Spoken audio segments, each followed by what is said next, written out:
culturas, línguas e nações, no tempo e espaço, virão te adorar. Bendito seja sempre o Cordeiro, Filho de Deus, raiz de Davi. Bendito seja o seu santo nome, Cristo Jesus, presente aqui.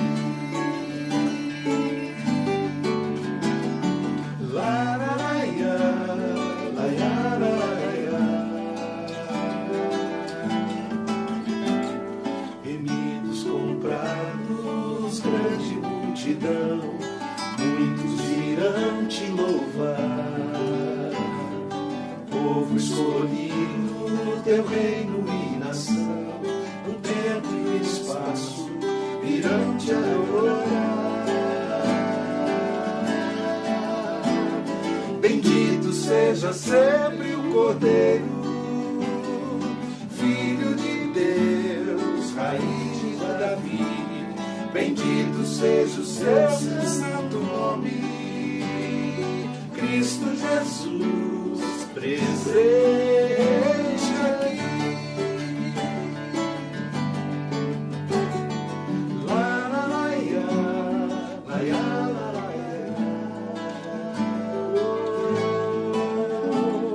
E a nós buscar e tudo dedicar, oferta suave ao Senhor. Dons e talentos queremos consagrar, e a vida no teu altar, pra teu louvor. Bendito seja sempre o Cordeiro, Filho de Deus, raiz de Davi. Bendito seja o seu santo nome, Cristo Jesus, presente aqui. Cristo Jesus, presente aqui.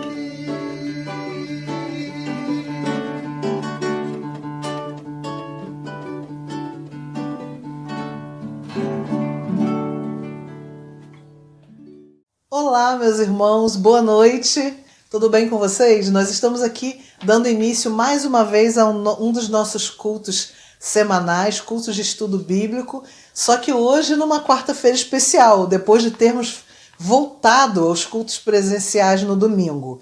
Quem esteve conosco, eu tenho certeza que saiu de lá muito feliz, muito alegre, porque foi muito bom rever os irmãos, foi muito bom estar não tão pertinho quanto a gente gosta, não é? Mas pelo menos nos vendo ali, nos cumprimentando, nos falando, cantando juntos, aprendendo de Deus. Tivemos um culto muito bom, quem esteve lá sabe disso. Quem não esteve, que acompanhou pela internet, também pôde aproveitar um pouquinho com a gente. Nós entendemos que nem todos ainda podem estar presentes neste momento, mas é sempre bom nós sabermos que pelo menos de alguma forma nós estamos nos comunicando. Não é isso? Durante a semana vai continuar sendo por aqui. A gente aqui na telinha e vocês daí falando com a gente, cantando com a gente, louvando, né? Ouvindo de Deus, ouvindo mensagens. E eu tenho certeza que é assim que Deus está caminhando com a gente, nos ensinando muita coisa durante essa quarentena, não é isso? Nós já começamos o culto nessa noite ouvindo essa música linda que todos conhecem, eu acho que todos devem gostar. De todas as tribos, povos e raças, muitos virão louvar ao Senhor, porque só Ele é digno do nosso louvor. A leitura bíblica que nós vamos fazer agora fala também: celebrai com júbilo ao Senhor. Você conhece bem, provavelmente alguns sabem até de cor essa passagem bíblica, e nós vamos falar agora, todos juntos. Eu daqui, você da sua casa, vamos ler todos juntos o Salmo de número 100. Celebrai com júbilo ao Senhor todos os moradores da terra. Servi ao Senhor com alegria e apresentai-vos a Ele com canto. Sabei que o Senhor é Deus, foi Ele e não nós que nos fez povo seu e ovelhas do seu pasto. Entrai pelas portas dele com louvor e em seus átrios com hinos. Louvai-o e bendizei o seu nome, porque o Senhor é bom, e eterna a sua misericórdia, e a sua verdade estende-se de geração a geração. Agora nós vamos cantar também uma partícula da palavra de Deus, um outro salmo, esse agora é o Salmo 19. Se você ainda não conhece esse cântico, você vai aprender com a gente agora. Nós vamos cantar, a letra vai estar na sua tela e você vai acompanhar e vai aprender. Qualquer dia desses lá no culto presencial nós vamos cantá-lo também. E aí você já aprendeu aqui nos nossos cultos de quarta-feira, tá bom? Então vamos cantar Salmo 19, que as palavras dos meus lábios e o meditar do coração sempre, em todo o tempo, agradem a Deus. Vamos louvá-lo.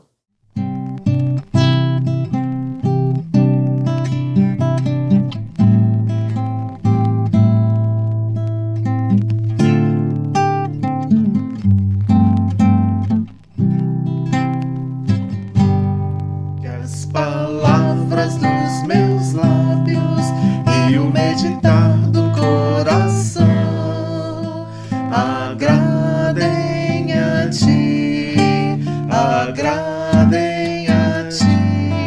Que as palavras dos meus lábios e o meditar do coração agradem a ti, ó Senhor, minha rocha e redentor, a razão do meu cantar, agradável aos teus olhos, quero ser. Todo dia, todo instante, sempre hei de te servir, agradável aos teus olhos, quero ser, ó Senhor. Que as palavras dos meus lábios e o meditar do coração agradem a ti, agradem a ti. Que as palavras dos meus lábios e o meditar do coração agradem a ti, ó Senhor, minha rocha e redentor, a razão do meu cantar, agradável aos teus olhos, quero ser. Todo dia, todo instante, sempre hei de te servir, agradável aos teus olhos, quero ser, ó Senhor. A Bíblia ainda fala, lá no Salmo 34, perto está o Senhor dos que têm o coração quebrantado e salva os contritos do espírito. Vamos continuar louvando a nosso Deus.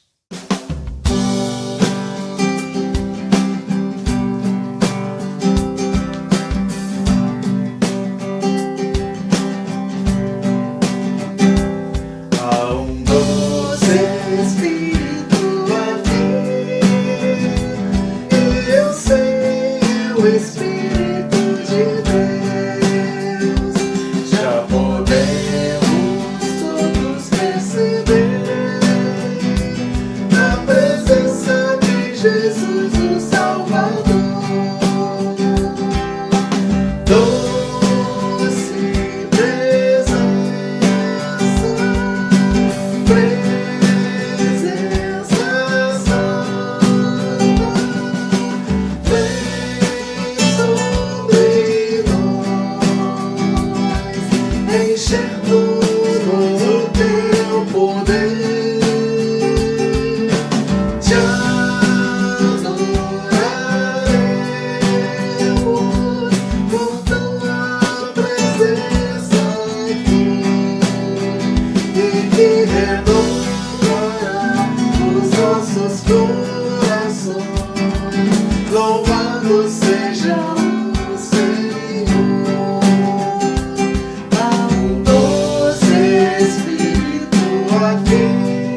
Podemos todos perceber a presença de Jesus, o Salvador. Doce presença, presença santa, vem sobre nós, encher-nos com o teu poder. Te adoraremos por tua presença e que renovará os nossos corações. Louvado seja o Senhor, louvado seja o Senhor, louvado seja o Senhor.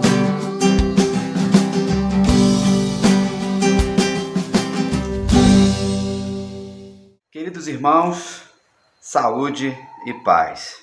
Se Deus permitiu, hoje é quarta-feira, estamos reunidos em culto, você aí na sua casa, junto com a sua família, ou sozinho, enfim, talvez você esteja vendo no trabalho, talvez em trânsito, no seu celular, e feliz em saber que no último domingo nós conseguimos retomar os cultos presenciais. Foi um momento muito especial, todos que puderam estar lá sentiram isso no seu coração e tivemos ali 1 hora e pouca de adoração, de louvor, de oração e de celebração da nossa fé, mesmo sentados um pouco separados nos bancos, não é isso? Os cumprimentos mais tímidos, usando máscara, mas tudo transcorreu bem, graças ao Senhor. No culto de hoje, vocês já viram aí a Dona Rose, nossa ministra de música. Vocês assistiram no início um trio de violão, muito bom, com o João Alexandre, cantando uma música missionária que nós conhecemos de cor, de todas as tribos e raças, povos e raças, né? De Guilherme Kerr. Quem mandou esse vídeo foi a irmã Neuza, no grupo dos diáconos também, e falou muito ao meu coração, compartilhei com vocês aí. Louvaram o Senhor, cantando Doce Espírito e também lendo a palavra do Senhor que nos incentiva à oração. Estou aqui em Papucaia, em isolamento, em retiro, como procuro fazer durante a semana, buscando um pouco mais da presença de Deus, separando tempo para estudos, leituras. E aqui está um friozinho bom, né? Mais ou menos uns 18 graus, esperando a oportunidade de estarmos juntos em tempo oportuno aqui nesse lugar. No dia de hoje, eu vou falar, a reflexão vai ser sobre genuflexão. Já ouviram falar nesse termo ou essa palavra? Acredito que não, né? Eu só fui reconhecer esse termo a partir do estudo, né, da busca de conhecimento para a reflexão desta noite. No domingo passado, comemoramos na igreja 38 anos do coro Expressão de Louvor. E elas cantaram uma música muito linda falando Ajoelhai, que nos incentiva a nos colocarmos diante de Deus em humildade de joelhos. Então, genuflexão tem a ver com joelhos. Então, nessa noite a gente vai refletir sobre isso e tratar aqui alguns personagens, alguns temas importantes que têm a ver com o joelho, que é uma das partes mais importantes do nosso corpo. O joelho que une o fêmur, não é isso? A tíbia. Nós temos a patela, antigamente chamada de rótula, que junto com ligamentos e cartilagem faz com que eu e você tenhamos mobilidade. A gente pode andar, a gente pode correr, a gente pode abaixar. E no sentido metafórico, eu e você precisamos entender o significado de estarmos de joelhos. Tem uma frase popular que diz, né, que aquele que está de joelhos diante de Deus não se curva diante das dificuldades. E é uma verdade, realmente numa frase bem simplista, mas que reflete uma vida de oração, uma vida de submissão ao Senhor. Os joelhos nos sustentam, né? Nós temos energia, nós temos força, e também quando ele começa a doer ou dar algum probleminha, a gente tem algumas dificuldades. Eu mesmo já tive que operar os meus 2 joelhos por causa do rompimento do ligamento cruzado anterior, por causa de futebol, que eu sempre gostei, e por causa do envelhecimento do nosso corpo. E a gente vai falar de uma forma muito gostosa nesses próximos minutos sobre o joelho e a ação de ajoelhar, ok? Meus irmãos, em primeiro lugar, quando nós pensamos biblicamente sobre o ato de se ajoelhar, eu queria começar com o significado de autoridade. Então, no tempo da monarquia, as pessoas, quando chegavam diante do rei, chegavam diante do monarca, ele se ajoelhava com o joelho esquerdo. Então, se abaixar com o joelho esquerdo significava o reconhecimento do poder humano. Quando se ajoelhava com o joelho direito, reconhecia o poder divino.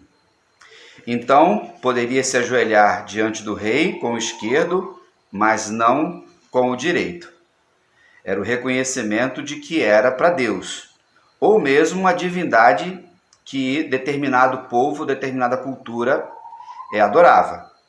Interessante isso. Quando nós pensamos no ajoelhar os 2 joelhos e nos prostrarmos diante de Deus, diante de Cristo Jesus, significa um reconhecimento de humildade, de uma entrega plena diante daquele que é o dono de toda a vida. É um gesto de reconhecermos a nossa falha, é o gesto de pedirmos perdão. Mas esse primeiro tópico eu vou falar sobre autoridade espiritual. E onde a gente encontra isso? A gente vai ler o texto da palavra do Senhor, que se encontra em Filipenses 2, versículos 10 e 11, quando o apóstolo Paulo, escrevendo a Filipenses, diz assim: para que ao nome de Jesus se dobre todo o joelho nos céus, na terra e debaixo da terra, e toda língua confesse que Jesus Cristo é o Senhor, para a glória de Deus Pai. Amém. Encontramos então o apóstolo Paulo dentro de uma palavra de autoridade missiológica. Ou seja, vai chegar um dia que todos os povos, tribos e raças irão se ajoelhar, irão confessar que Jesus Cristo é o Senhor. Como eu sempre falo, alguns se ajoelharão, confessarão aquilo que já creem e se alegrarão sabendo que Jesus é o Rei dos Reis. Aqueles que não creem em Jesus, eles terão que se ajoelhar e confessarão e reconhecerão a autoridade plena e absoluta de Jesus, mesmo sem crer que ele era o Deus Todo-Poderoso. Então, quando nós pensamos em ajoelhar, teremos pessoas que se ajoelharão em adoração, tem pessoas que se curvarão, mesmo sem vontade, para reconhecer quem é o Deus Todo-Poderoso. Então, o primeiro sentido do se ajoelhar, ou do significado do ato de ajoelhar, envolve a autoridade e poder de Deus e a ação ou a missiologia, ou a nossa missão na terra de levar o Evangelho a todas as nações. Como estamos fazendo isso? Graças a Deus, nós como batistas, somos uma igreja, somos uma denominação missionária que tem levado o Evangelho, pelo menos em média, a 80 países, nesse período todo de 100 anos da nossa agência missionária, da nossa missões mundiais, levando Jesus. Então, eu e você não podemos esquecer que temos uma missão muito grande de levar o nome de Cristo, ok? Em segundo lugar, irmãos, quando nós pensamos no ato de se ajoelhar, nós pensamos no ato de humilhação. Quando nós nos humilhamos, quando nós nos colocamos no chão de joelhos, em busca de cura, em busca de milagre. Nós temos na palavra de Deus 2 exemplos que vocês conhecem muito bem. Nós encontramos isso nos evangelhos. Vamos ler? Nós encontramos em Marcos, capítulo 1, versículo 40, um leproso que, o texto diz assim: veio a ele um leproso que de joelhos lhe rogava, dizendo: se quiseres, bem podes tornar-me limpo. Nós conhecemos a história desse leproso, do sofrimento que ele tinha por ter uma doença incurável, que além de trazer uma dor física, trazia também uma dor emocional. Ele sofria discriminação, ele sofria palavras duras de acusações. Então ele vivia alienado da sociedade, ele vivia alienado da sua família. Mas quando esse leproso viu Jesus passando, ele não perdeu a oportunidade, mas ele sabia que ele precisava chegar em atitude de reverência, de humilhação. Ele sabia que Jesus tinha poder para salvá-lo. Ele já tinha visto Jesus curar outras pessoas. Mas ele não poderia chegar pulando, ele não poderia chegar gritando no sentido desrespeitoso. Ele chegou simplesmente ao lado de Jesus, se prostrou, se ajoelhou, reconhecendo que Jesus poderia curá-lo. E ele perguntou: se quiseres, pode me curar. E todos nós sabemos que Jesus respondeu: sim, eu quero ser curado. E naquele mesmo momento, imediatamente, Jesus curou aquele homem. Existe outro evento também na palavra do Senhor, agora envolve um pai, e está lá em Mateus 17, versículos 14 e 15. Diz assim: quando chegaram a multidão, aproximou-se de Jesus um homem que, ajoelhando-se diante dele, disse: Senhor, tem compaixão de meu filho, porque ele é epilético e sofre muito, pois muitas vezes cai no fogo. Todos nós também conhecemos esse evento, de um menino que era possuído, que ele tinha esse problema epilético, que ele tinha surtos e ele ia em direção ao fogo, e aquele pai se humilha, intercede pelo seu filho, buscando uma cura e um milagre. Nesta noite, o Senhor Deus, através da sua palavra, nos convida a nos ajoelharmos e clamarmos a Ele por cura. Talvez você que é pai, você que é mãe, você que é avô, você que é tio, ou você que é filho, irmão, tenha orado pela cura de uma pessoa amada. Continue fazendo isso, continue se ajoelhando, continue se prostrando com humildade diante de Jesus, porque no tempo certo, no tempo oportuno, o Senhor vai curar essa pessoa, o Senhor vai restaurar esta pessoa para a honra e glória dele e a alegria nossa. Amém? Em terceiro lugar, irmãos, a terceira forma que a gente pode se ajoelhar diante de Deus é quando a gente tem dúvidas. Eu e você, no decorrer da nossa trajetória de vida, já passamos por momentos de dúvidas. Em relação à nossa fé, em relação a sentimentos, uma decisão a ser tomada, dúvidas acerca até mesmo da palavra. Então, quando temos dúvida, nós nos ajoelhamos, nos prostramos diante de Deus, diante de Jesus, sempre dirigidos pelo Espírito Santo para buscar esse conhecimento. E aí, nós vamos lá no livro de Marcos, no capítulo 10, versículo 17, e lemos assim: ora, ao sair para se pôr a caminho, correu para ele um homem, o qual se ajoelhou diante dele e lhe perguntou: bom mestre, que hei de fazer para herdar a vida eterna? Amém? Você sabe que é a história do jovem rico, aquele que tinha dinheiro, que tinha cultura, que conhecia os mandamentos, mas tinha dúvida em relação à sua salvação. Jesus então responde para ele o quê? Olha, cumpre os mandamentos: não matarás, não adulterarás, adorarás o Senhor teu Deus, tudo isso. Ele falou assim: mas isso eu tenho feito. Ele era um jovem religioso. Jesus então, sabendo do coração dele e de toda a sua história e da ansiedade que ele vivia, disse o quê? Vai, vende tudo que tens e dá aos pobres e me segue. E aí ele se entristece, O texto nos diz o quê? Que ele tinha muitas propriedades. Então Jesus fala sobre riqueza, fala sobre avareza, e de que pessoas que têm esse sentimento não herdarão a vida eterna.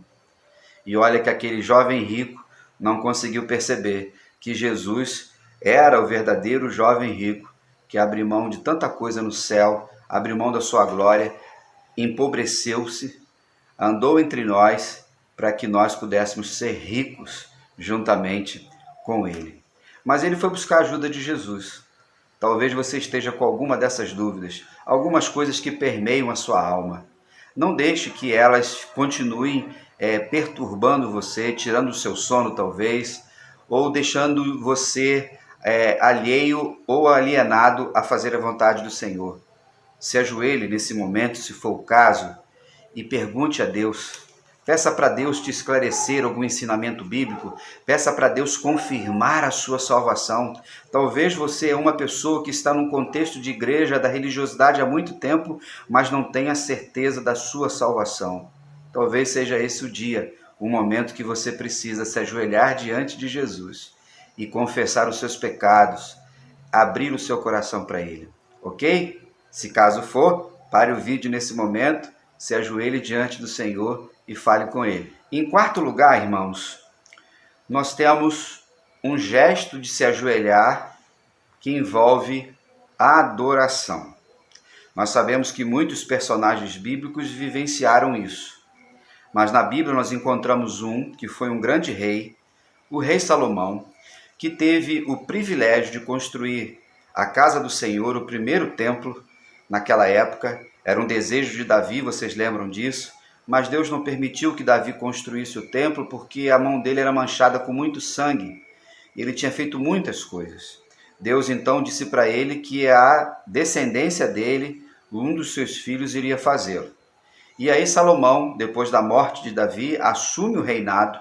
Então ele começa a desenvolver esse projeto. Projeto este que durou aproximadamente 20 anos para ser construído. Quando então tudo estava tomando forma, nós encontramos então em 2 Crônicas capítulo 6, versículo 13, Salomão fazendo o seguinte: pois Salomão tinha feito uma plataforma de bronze de 5 côvados de comprimento, 5 de largura e 3 de altura, a qual tinha posto no meio do átrio. A ele se assomou e, pondo-se de joelhos perante toda a congregação de Israel, estendeu as mãos para o céu. Nesse momento, irmãos, que ele faz esse gesto de se ajoelhar, ele começa a adorar o Senhor. Depois você pode ler todo o capítulo 6. Ele celebra, ele adora, ele reconhece quem era Deus, ele reconhece como Deus amou o seu pai, como escolheu a sua família, como abençoou tudo o que eles fizeram.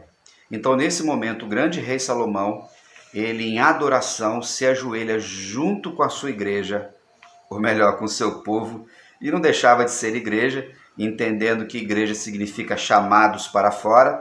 Eles estavam reunidos enquanto congregação de Israel, e naquele momento ele celebrou a adoração. Quantas vezes a gente faz isso quando estamos reunidos em culto, quando nos ajoelhamos para celebrar o nome do Senhor, para reconhecer a soberania dele?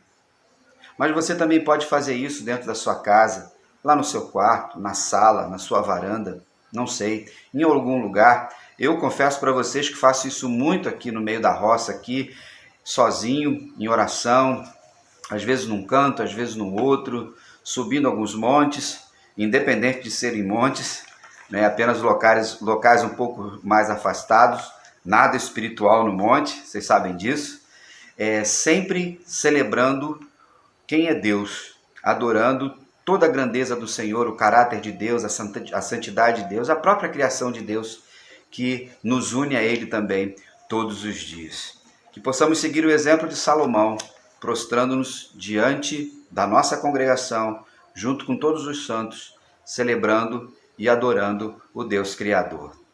Precisamos fazer isso sempre, não é verdade? A próxima, meus irmãos, envolve intercessão. Interceder por alguém é quando nós oramos nós nos colocamos no lugar daquela pessoa, nós sentimos a dor da pessoa, o que a gente chama de empatia, e nós nos colocamos entre Deus e aquela pessoa, nós nos tornamos mediadores. Nós não temos o poder para fazer, mas nós podemos interceder por ela. Quando nós vamos no livro de Atos, nós vamos ver a igreja de Cristo crescendo de forma extraordinária. Jesus ressuscita, vai para o céu, o Espírito Santo então desce. Lá em Atos 2 a gente vê como o poder de Deus ele é revelado através da vida dos apóstolos, através da vida de homens e mulheres que foram transformados pelo poder de Deus. A igreja então começa a crescer. Lá em Atos 6, nós vemos que, diante do crescimento da igreja, alguns problemas começaram a aparecer por causa da distribuição de comidas, de alimento. Então, naquele momento, os apóstolos, eles pegaram e escolheram 7 pessoas, ou a própria congregação, escolheram 7 homens, para que eles pudessem, então, administrar, serem mordomos, né, diáconos, como a gente os chama, de fazer a divisão dos alimentos com equidade, com espiritualidade, com justiça, uma vez que estava havendo discriminação. Dentre esses 7, um deles vai se destacar. O nome dele é Estevão. Além de já exercer esse trabalho de diaconia e cuidando dos mais pobres, ele se torna um grande pregador. E quando a gente vai lá para o capítulo 7, encontramos ele pregando, debatendo, fazendo uma narrativa extraordinária da revelação de Deus até chegar em Jesus. Mas os religiosos daquela volta, incitados pelo pecado, pelas trevas, eles vão matar Estevão. E quando a gente vai lá no capítulo 7, nós encontramos no versículo 60, nós encontramos assim o texto que diz: E pondo-se de joelhos, clamou com grande voz: Senhor, não lhes imputes este pecado. Tendo dito isto, adormeceu, e Saulo consentia na sua morte. Foi uma das orações mais importantes, mais emocionantes de um homem que, no momento de sua morte, sendo apedrejado, cheio de dores, ensanguentado, ele, tomado pelo Espírito Santo, ele faz uma oração parecida com a de Jesus.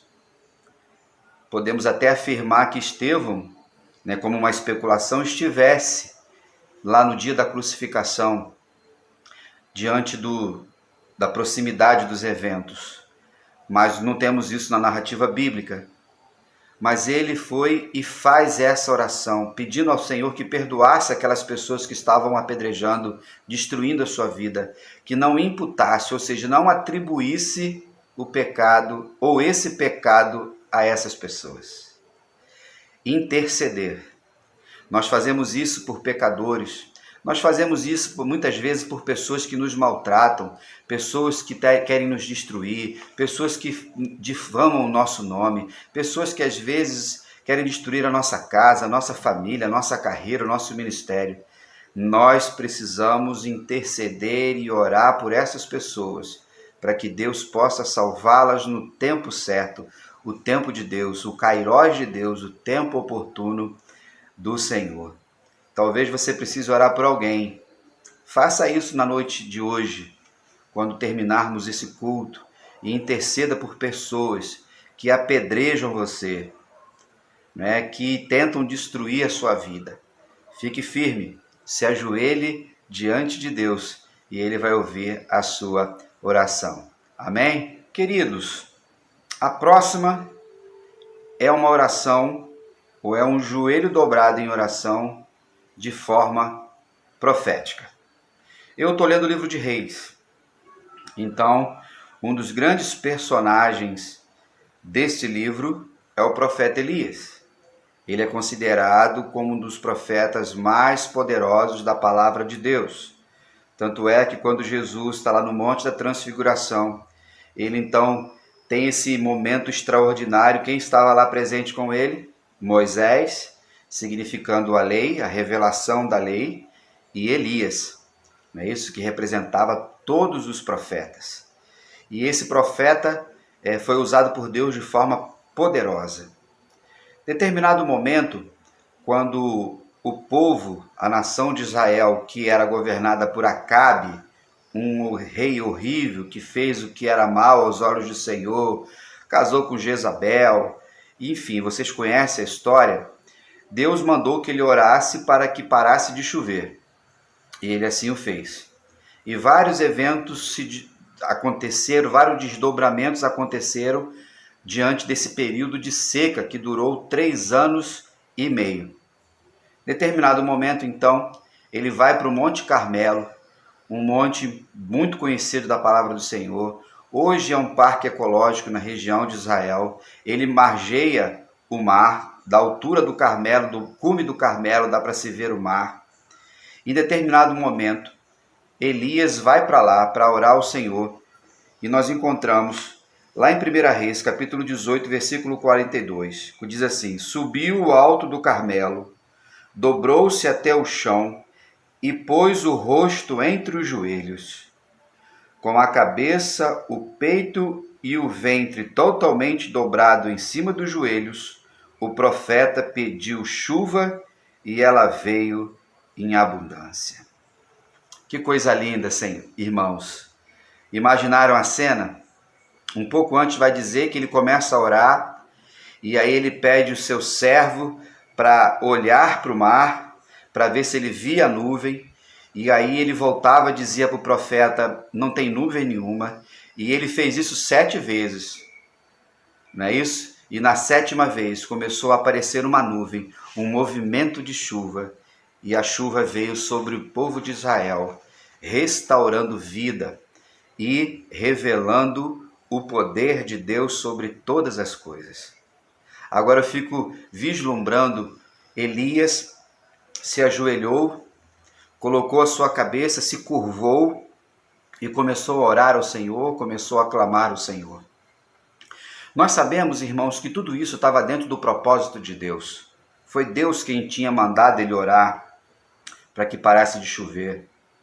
No entanto, Deus sempre nos convida para participarmos desses eventos, dessas manobras de Deus, dessa revelação de Deus. E Elias é o grande exemplo de se prostrar diante do Senhor e fazer uma oração profética.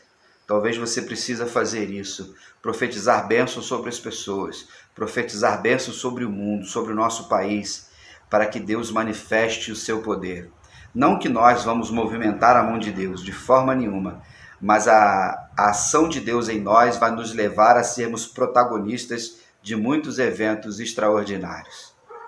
Elias foi levado ao céu, não viu a morte, e que privilégio ele teve de fazer a vontade do Senhor, e nós de termos esses escritos maravilhosos que nos inspiram, que nos incentivam a continuar firmes, nos prostrando e profetizando o Evangelho de Cristo. Não é verdade? Amém e amém. Por último, irmãos, para encerrarmos essa ação ou várias ações de nos ajoelharmos por vários motivos e de várias formas, não poderia deixar de falar de Cristo Jesus, o nosso Salvador, o nosso Redentor, o nosso Pastor, aquele que cuida de nós em todos os momentos. E não duvide disso. Diante da sua encarnação, ele veio cumprir toda a justiça. E nós encontramos em Jesus, o Filho de Deus, o Verbo encarnado, tudo o que é necessário para termos uma vida de comunhão plena, que eu e você podemos ter, sempre pautados pela palavra e dirigidos pelo Espírito Santo. E essa ação de se ajoelhar, que envolve oração, é a oração da humilhação. É a oração quando nós reconhecemos que nós temos que fazer a vontade do Senhor, é a oração da submissão. E aí a gente precisa dar um pulinho lá no Getsêmani, quando Jesus, um pouco antes de ser preso, ele vai orar, ele leva os discípulos, e lá na oração do Getsêmani, nós encontramos no Evangelho de Marcos, no capítulo 22, versículos 41 e 42, que diz assim: E apartou-se deles cerca de 1 tiro de pedra, e pondo-se de joelhos, orava: Meu Pai, se é possível, passa de mim este cálice. Todavia, não seja como eu quero, mas como tu queres. Amém? Não seja a minha vontade, mas a tua vontade, disse Jesus, o Filho de Deus, para o Pai. Submissão, reconhecimento de quem nós somos, reconhecimento, irmãos, da missão. A missão é maior do que nós, por isso que nós estamos na submissão. Nós somos instrumentos de Deus, nós somos meio. Jesus, na missão que ele tinha, ele era submisso à ordem do seu Pai. Ele precisava tomar aquele cálice amargo, e nós sabemos que é muito difícil nós tomarmos esses cálices, mas eles são importantes diante daquilo que Deus vai realizar na nossa vida. Jesus, então, na autoridade que ele sempre teve, e no início eu falei sobre a questão do joelho se dobrar de forma missiológica, mas antes que todos os joelhos se dobrassem diante do reconhecimento de Deus, Jesus fez isso. Que eu e você possamos abrir mão da nossa vontade, fazendo sempre a vontade do Pai, a vontade de Deus, porque ela é sempre boa, perfeita e agradável. Amém? Quando nós pensamos nos nossos joelhos, você já deve ter ouvido falar duas palavras, artrite e artrose. Talvez você até tenha. À proporção que a gente vai envelhecendo, nós vamos desenvolvendo algumas doenças, algumas comorbidades. Não é isso? É a visão que não é mais a mesma, os nossos músculos não são mais os mesmos, a nossa coluna também não é mais a mesma, a nossa memória, enfim, vamos envelhecendo. A artrite tem a ver com inflamação. Então o joelho fica inflamado, os tendões ficam inflamados, os ligamentos ficam inflamados e aí gera dor. A artrose já é uma doença degenerativa, quando por alguns processos do nosso envelhecimento, o joelho a cartilagem pode soltar, pode haver mais do que uma inflamação, e aí o que acontece? A gente vai perdendo a mobilidade e vai ficando rígido, vai havendo uma rigidez nos nossos joelhos, e aí a gente não consegue se curvar. Nesta noite, cuidado, querido irmão, querida irmã, para que nós, no caminhar da nossa fé, nos deixemos levar pela religiosidade e desenvolvamos algum tipo de artrite ou artrose espiritual, e nós nos tornemos rígidos e vaidosos. Os nossos joelhos precisam estar sempre flexíveis diante de Deus e também diante das pessoas em humildade. Mesmo que no sentido literal você esteja com dificuldade de se ajoelhar, mas no sentido espiritual, no sentido metafórico, continue exercendo essa disciplina espiritual de se prostrar, de se humilhar diante de Deus, de ser submisso, de clamar por cura, de ser um homem, uma mulher, um jovem, um adolescente que busca a presença do Senhor de joelhos. E sem dúvida, nós iremos vencer todas as lutas, dificuldades, com dignidade, submissos ao Senhor Jesus. Amém? E nesse momento, eu convido você a ouvir mais uma vez essa linda música cantada pelo coro Expressão de Louvor na celebração dos seus 38 anos, que tem por tema Ajoelhai. Adore ao Senhor aí e daqui a pouquinho eu volto para encerrarmos o culto desta noite.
Que bonito louvor tivemos a oportunidade de ouvir mais uma vez.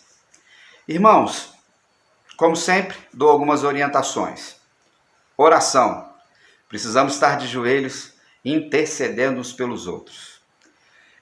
Publicamos ontem que a nossa querida irmã Selma e a sua família está de luto, perdeu o seu sobrinho Fábio, que morava com a irmã Selma, ela ajudava a cuidar dele. Ele tinha alguns problemas cognitivos, estava com 30 e poucos anos e teve uma morte súbita por causa de complicações com a diabetes.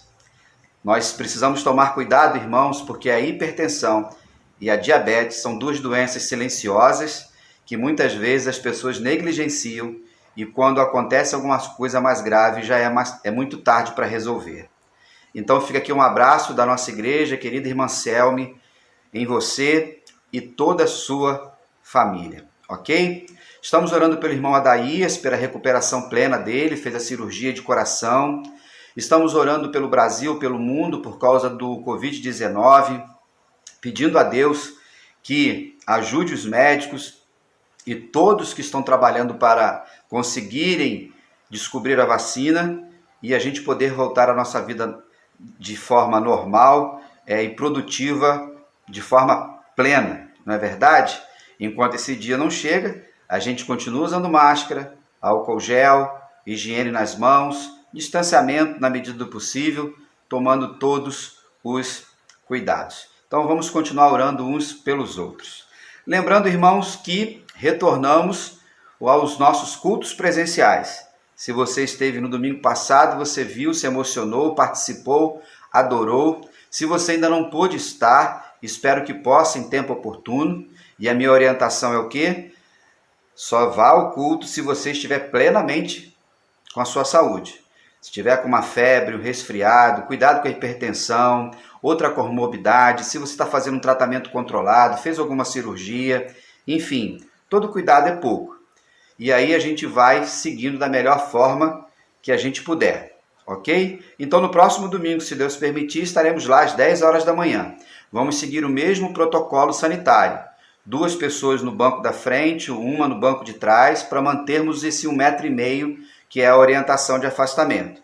Aí eu peço um pouquinho de paciência das famílias que costumavam sentar juntas, até que tudo possa se ajustar da melhor forma possível. A igreja está sendo higienizada, estamos usando tapete higiênico, álcool gel, todos precisam estar de máscara, não é verdade? Estamos medindo a temperatura, fazendo tudo com todo cuidado, irmãos, para que possamos continuar firmes nesse propósito. O que eu peço a vocês, liguem para a secretaria, falem com a Catiene, ela está às terças, quintas e sábados no horário comercial, agende o seu nome lá. Por quê? Porque por enquanto temos 60 lugares e no domingo tivemos 52 pessoas.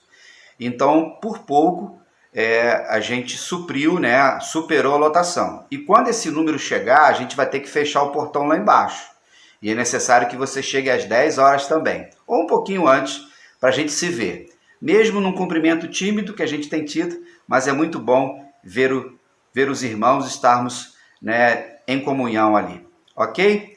Que o bom pastor continue nos conduzindo nessa semana em oração, que os nossos joelhos estejam sempre flexíveis para buscarmos a presença do Senhor e juntos possamos ser testemunhas da manifestação das maravilhas de Deus em nossas vidas. Um grande abraço, a gente se vê na Escola Bíblica Sabática com um novo trimestre, novo ensino, vamos trabalhar algumas cartas do apóstolo Paulo e no domingo, se Deus permitir, estaremos juntos mais uma vez. Um grande abraço, fique na paz e até lá.